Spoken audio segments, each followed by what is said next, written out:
Bro මේක නම් පිස්සුවක්. මම මේ ඇවිත් ඉන්නේ යාළුවනේ 1912 අප්‍රේල් 10ට. හරියටම ටයිටැනික් නැවේ පළමු ගමන් වාරයේ යෙදී තියෙන අවස්ථාවට. මටත් ඇතුළට යන්න හිතුණා ගායිස්. ඉතින් ටිකට් එකක් අරන් පොලිමේ ආවා. කොහොම හරි නැවට නැගගත්තා මචං. පුංචි ආඩම්බරයකුත් තියෙනවා.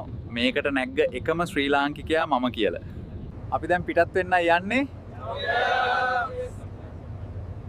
බයි යාළුවනේ. පොඩි බඩගින්නක් ආවා. මොන හරි බඩට දාගන්න කියලා ආවේ. මෙන්න ආපු වෙලේ ඉඳන් හොයපු එක්කෙනෙක් හම්බ වුණා. හයි රෝස්. මම මේ ජැක්ව හොයන ගමන් මේකව අල්ලගන්න තියෙන අමාරුවක්. හරි ගයිස් කොහොම හරි අපිට ජැක්ව හම්බුණා. Hi Jack. මේ තමයි අපි යන ටයිටැනික් නැවේ කැප්ටන් එඩ්වර්ඩ් ජෝන් ස්මිත් මහත්තයා. මම දන්නා විදිහට මෙයා 1850 අවුරුද්දේ තමයි බ්‍රිටිෂ් නේවි එකත් එක්ක එකතු වුණේ. ගයිස් පේනව නේද දෙන්නගේ ආදරේ. දෙන්නට ඩිස්ටර්බ් නොකර යමු ඇතුළට. ගයිස් මෙන් බලන්න මේ කට්ටිය කපල් ඩාන්ස් එකක් දානවා.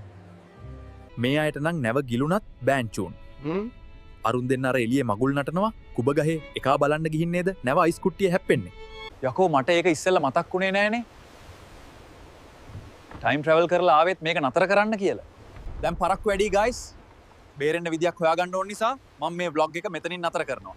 එහෙනම් බයි. පරිස්සමින් හිටහල්ලා.